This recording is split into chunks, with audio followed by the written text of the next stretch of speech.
Welcome back to Daya Patel e learning zone. मैं दया पटेल आपका ई learning zone में मैं स्वागत करती हूँ। तो आज हम देखने वाले हैं 4 years moving average. Last lecture में हमने 3 years moving average as well as 5 years moving average दोनों ही कर लिया। अब हम यहाँ पर 4 years मूविंग एवरेज करेंगे। वैसे तो उसमें भी उसी तरीके का एक कंसेप्ट होता है, बट यहाँ पर थोड़ा सा कंसेप्ट डिफरेंट है। So let's get started. Sum number 2, exercise 4.3, exercise 4.3, GSEB textbook.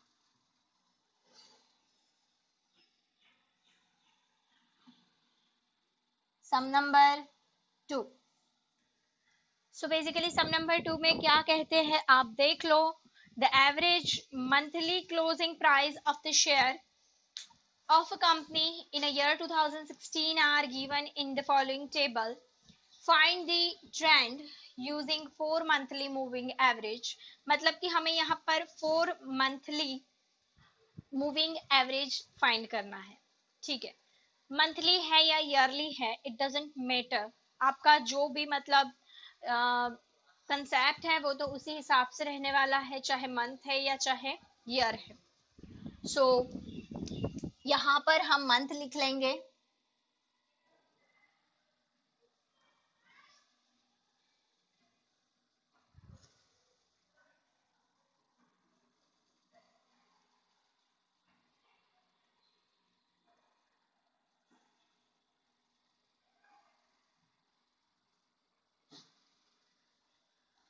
Friends मैं आपको बता दूं कि यहाँ पे जो सम है उसमें कैलकुलेशन बहुत ज्यादा है, तो आप लोगों को पहले से ही जो अननेसेसरी कॉलम्स है उसको बड़ी बड़ी नहीं बनानी है, ये खास ध्यान रखना।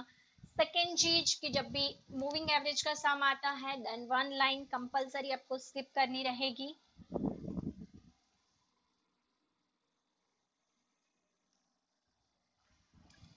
Month January, February, March, April, May, June, July, August, September, October, November and December. Clear? तो इस हिसाब से हम मंथ लिख लेंगे एंड उसके बाद हमको जो क्लोजिंग प्राइसेस दी हुई है शेयर्स की वो लिख लेंगे, दैट इज शेयर प्राइस।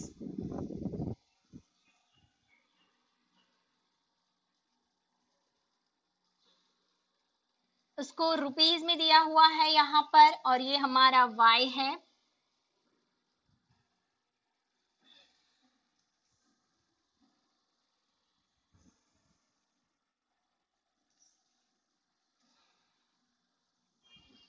और y हमको कुछ इस तरीके से दिया हुआ है 253, 231, 253, 231, then 350, after that 261, 262, 266, 261, 262 and 266. Then after 263, 261, 281, 263, 261 and 281. Then after 270, 278, 272, 278, again 278 and 272. तो फ्रेंड्स यहाँ पर हमको कंपलसरी बीच में एक एक लाइन छोड़नी है। उसका कंसेप्ट क्या है आपको अभी पता चलेगा। टी दे देते हैं पहले 1 2 3 4 5 6 7 8 9 10 11 12।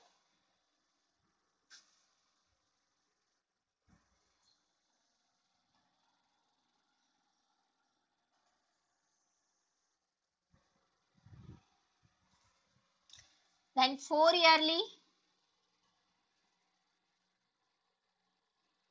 बोलती कुछ और है लिखती कुछ और। 4 ईयरली बोला बट है क्या 4 मंथली, सो मैं लिख रही हूँ करेक्ट वाला 4 monthly moving total.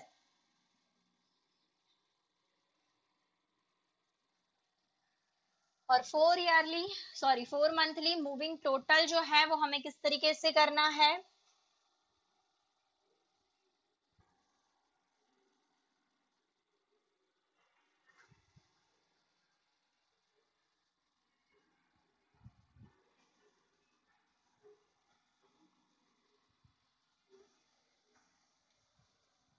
So friends जिस हिसाब से हम 3 ईयरली होता था 1 2 एंड 3, तो आगे पीछे एक एक लाइन छोड़कर बीच में लिखते थे। अब यही 5 ईयरली था 1 2 3 4 5, तो उसमें बीच में से आगे पीछे दो दो लाइन। बट मान लो कि अब 4 ईयरली है 1 2 3 4, तो इसमें बीच में तो कुछ आता नहीं है, तो यहाँ पर एग्जैक्टली exactly हमें इन बिटवीन दो के बीच में मतलब सेकेंड एंड थर्ड के बीच में लिखना पड़ेगा, सो दैट अपने को उसकी एवरेज प्रॉपर मिलेगी। सो इसलिए यहाँ पर लाइन स्किप करना बहुत ही जरूरी है। अगर लाइन स्किप आपने नहीं किया तो डेफिनेटली सम को काट के फिर से नई ट्राई करनी पड़ेगी। तो ये 2 एंड 3 के बीच में हम स्टार्ट करेंगे टोटल करना। 253 प्लस 231 प्लस 350 प्लस 261। जो लोग 3 ईयरली एंड 5 ईयरली में बोल रहे थे कि हम ऐसे ही मतलब इजी पड़ता है हर बार ऐसे लिखते जाएंगे, उन लोगों को पता चलेगा कि जो हमारा शॉर्टकट मेथड है वो कितना इम्पोर्टेंट है, राइट। बिकॉज ये एक में हमने लिख दिया, अब आपको पता है क्या करना है। अब आपको एक लाइन वापस से छोड़कर यहाँ पर लिखना है, सीधा यहाँ से स्टार्ट करेंगे माइनस करना 253 231 350 261 262 266 263 एंड 261 एंड लास्ट में dash.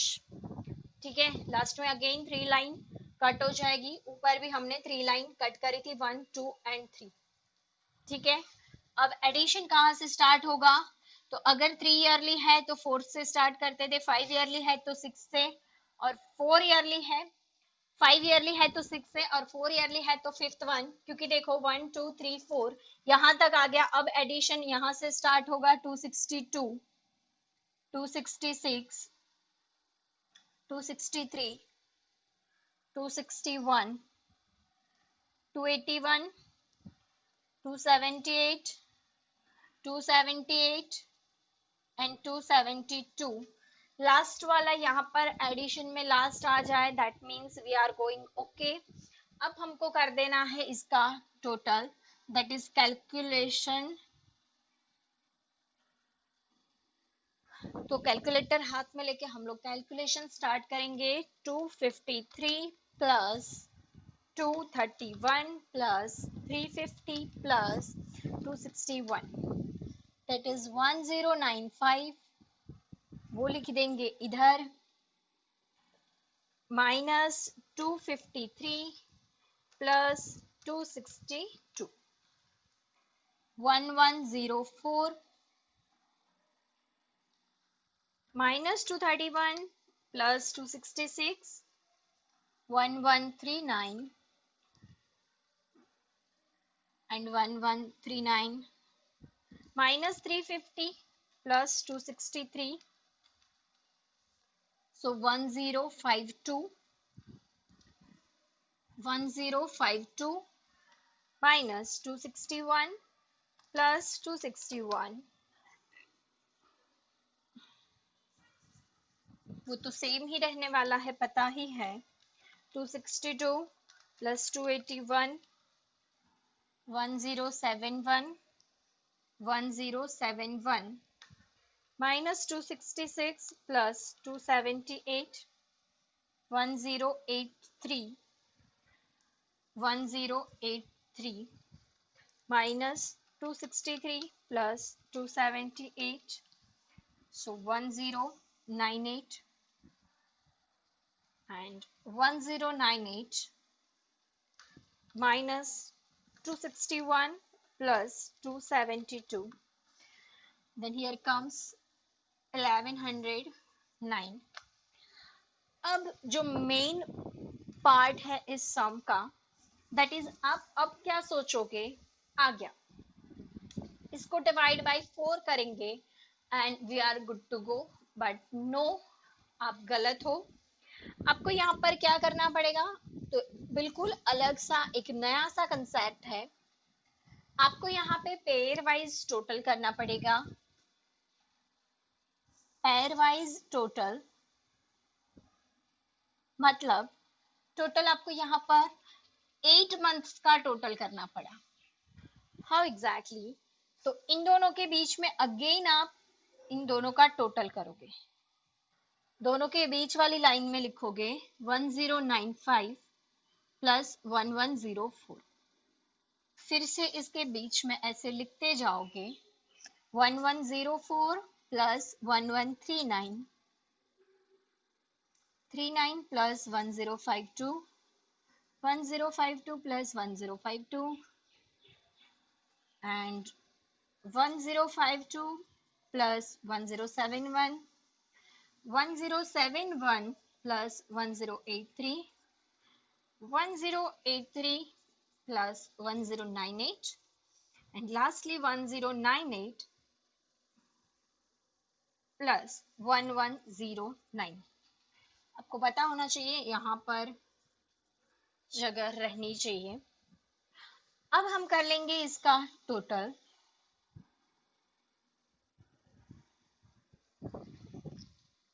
So first 1095 plus 1104, again 1104 plus 1139, 1139 plus 1052, 1052 plus 1052,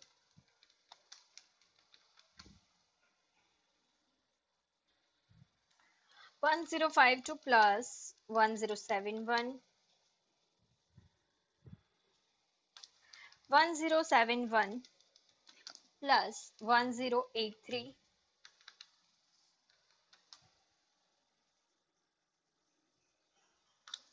1083 plus 1098, 1098 plus 1109,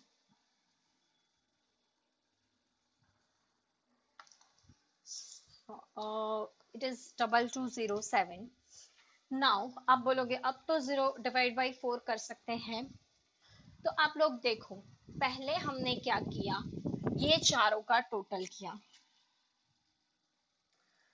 फिर हमने क्या किया, तो ये 104 मतलब ये चारों का टोटल है। सो ये टोटल 4 प्लस 4 ऐसे कितने हुए, 8। सो अब आपको डिवाइड बाय 8 करना है, because this is for 8 months not for 4 months. So यहाँ पे आपको जो गलती होने का मेजर चांस है वो है आप यहाँ पे इसको डिवाइड बाय 4 करोगे, बट आपको करना है divide by 8। So here 4 monthly moving average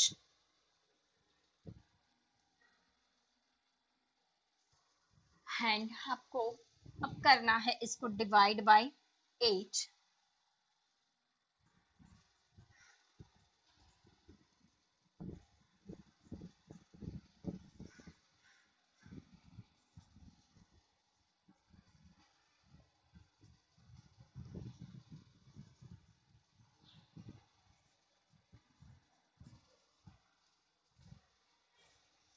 divide करने के लिए ऑब्वियसली सबको 8 से जब डिवाइड कर रहे हो तो अपना जो शॉर्टकट है वो वर्क हो पाएगा इस पे।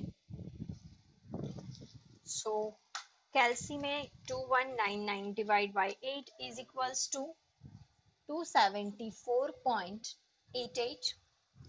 2243 is equals to 280.38.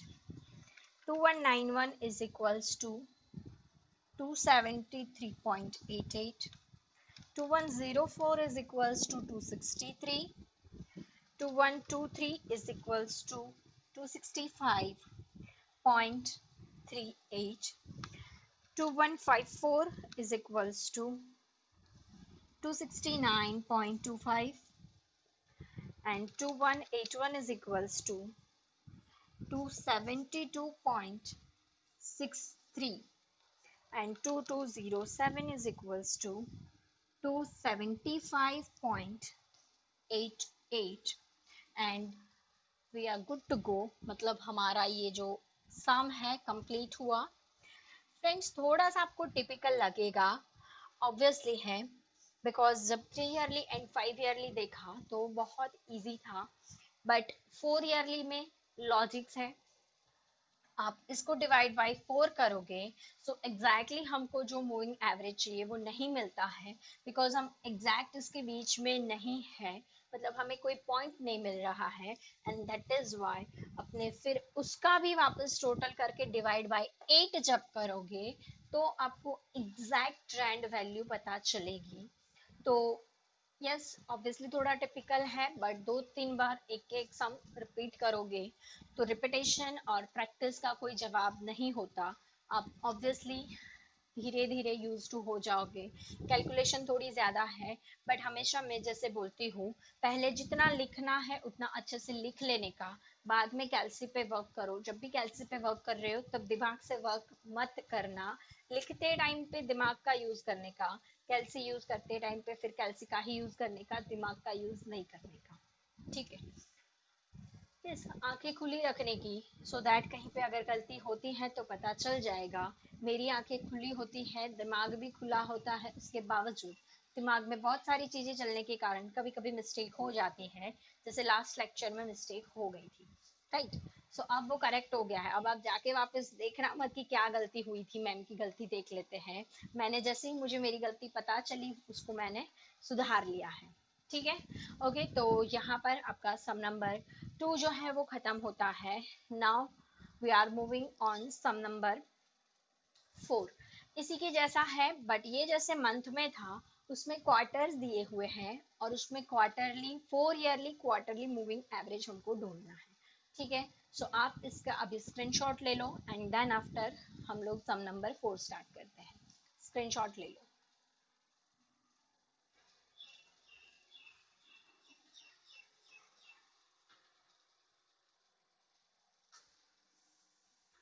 तो अब हम देख रहे हैं सम नंबर 4। सम नंबर 4 आप मेरे साथ रीड करो। The wholesale price index number for the different quarters of a year are obtained as follow. यहाँ पे फ्रेंड्स आपको 3 इयर्स के अलग अलग क्वार्टर्स के बारे में इंफॉर्मेशन दी हुई है, and find the trend by 4 quarterly moving average.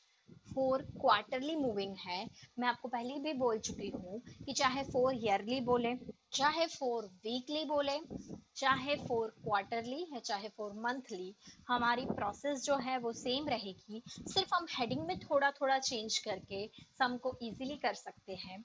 You can see in your text book year दिए हैं एंड क्वार्टर दिए हुए हैं। सो ईयर तो सिर्फ और सिर्फ हमारी एक्स्ट्रा एडिशनल इंफॉर्मेशन के लिए है ईयर। सो यहाँ पर हमारा ईयर के लिए हम अलग अलग टेबल बना देते हैं।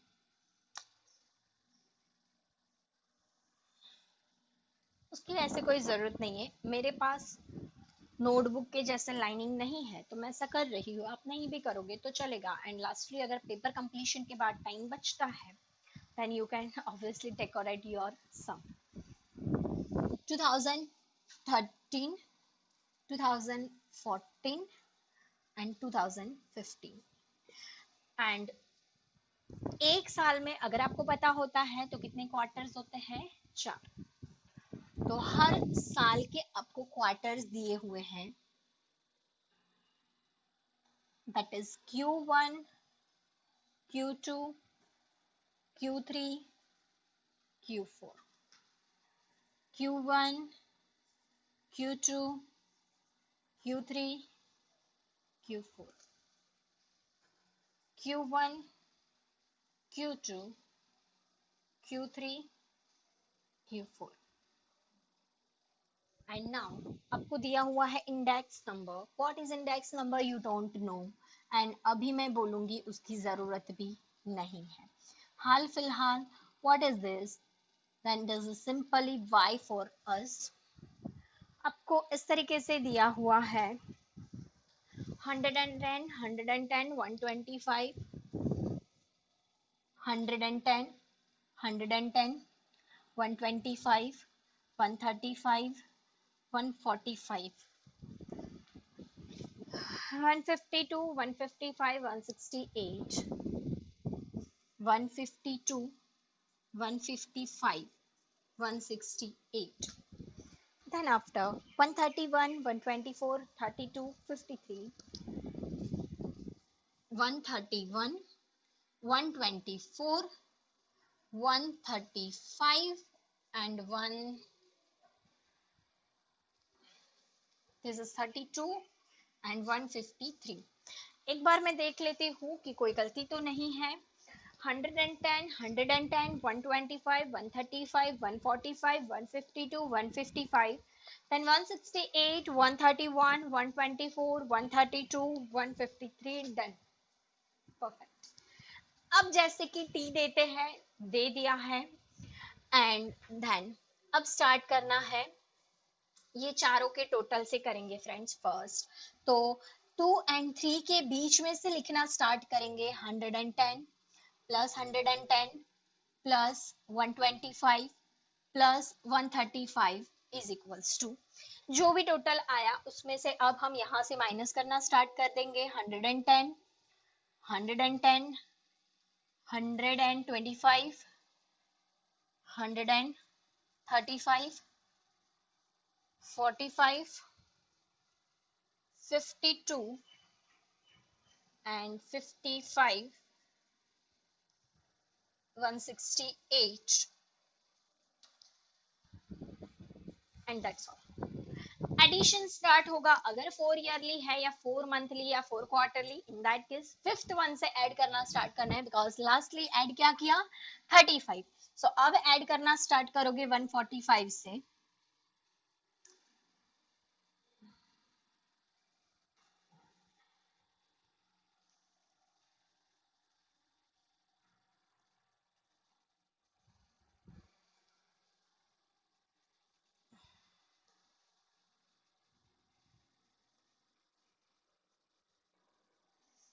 लास्टली हर बार बोलती हूँ, लास्ट इधर हमारा सेटिंग आ जाए, दैट मीन्स हम लोग सही जा रहे हैं.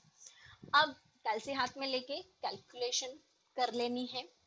110 plus 110 plus 125 and 135, then it is 480 minus 110 plus 145,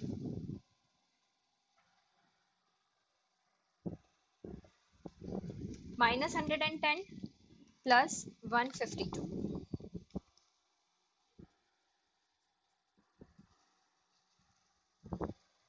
minus 125 plus 155, minus 135 plus 168, 620,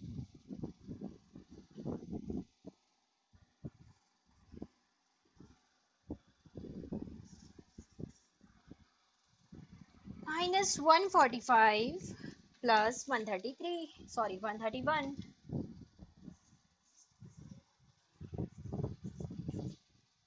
minus 152 plus 124,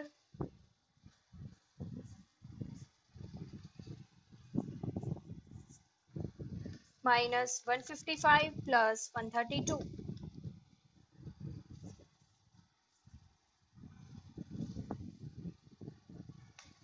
minus 168 plus 153। सो यहाँ पर हमारा 4 ईयर का मूविंग टोटल हो गया है। अब हम पेयर वाइज टोटल करेंगे एंड इसके लिए हर एक के बीच में इन दोनों का टोटल करते जाएंगे।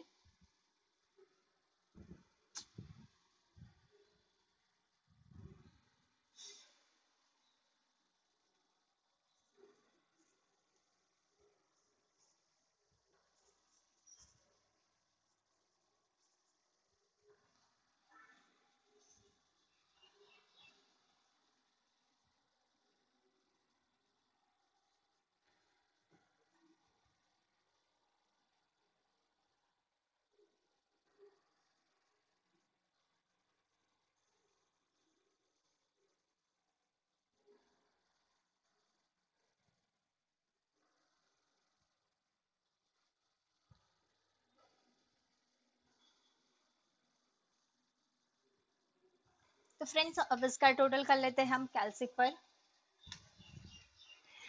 480 plus 515, 515 plus 557, 557 plus 587, 587 plus 620, 620 plus 606, 606 plus 578, 587 sorry 578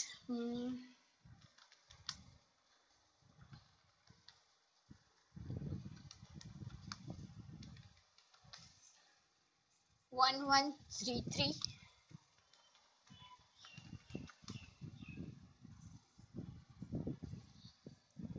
and अब आपको पता है क्या करना है, इन सबको डिवाइड बाय 8। क्यों डिवाइड बाय 8 करना है आगे के सम में समझा चुकी हूँ।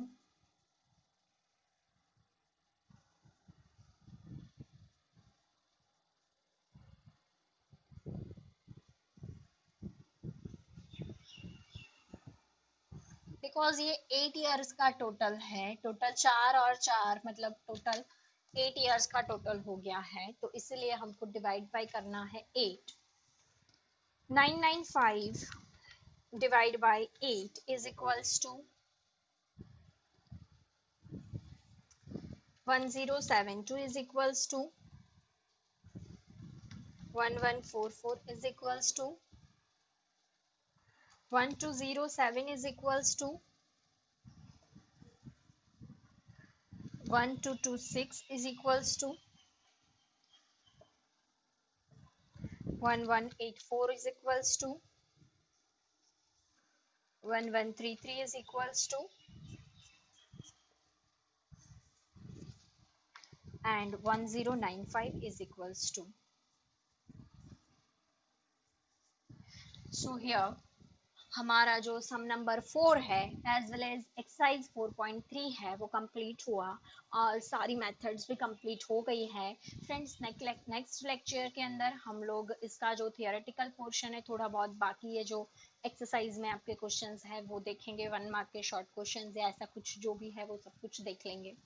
एंड यस अगर आपको इस पे प्रैक्टिस करनी है तो आप एक्सरसाइज से कर सकते हो, या फिर वो तो मैं कराऊंगी, तो वो नहीं करना हो तो आप प्लीज, कंपलसरी है, ऑप्शनल नहीं है, 4.3 से पहले के जितने भी इलस्ट्रेशंस हैं उन सबको कंप्लीट करना है। सो आज के लिए आपका होमवर्क यही रहेगा कि आप 4.3 तक के सारे इलस्ट्रेशंस को कंप्लीटली कर लो। एंड यस स्क्रीनशॉट अगर लेना है तो ले लो स्क्रीनशॉट। एंड आफ्टर दिस मैं आपको बोलना चाहूंगी कि यहाँ पे ऑलमोस्ट हमारा चैप्टर नंबर 4 जो है वो कंप्लीट हो चुका है। एक्सरसाइज का पोर्शन जो कि आपको खुद से करना होता है बट वो मैं कराऊंगी, तो बाकी है, नया कुछ नहीं है इस चैप्टर में अब। एंड यस विद दिस मैं बोलूँगी कि आपका 36 मार्क का जो सिलेबस है वो कंप्लीट हो चुका है। डोंट वरी, जितना मैं करवाती हूँ साथ साथ में करते रहो, प्रैक्टिस करते रहो, कोई प्रॉब्लम नहीं होगा। अगर वीडियो को अब तक लाइक नहीं किया है देन लाइक कर दो, चैनल को सब्सक्राइब नहीं किया तो सब्सक्राइब कर दो, सब्सक्राइब कर दिया है then thanks, and yes, thanks for watching this video.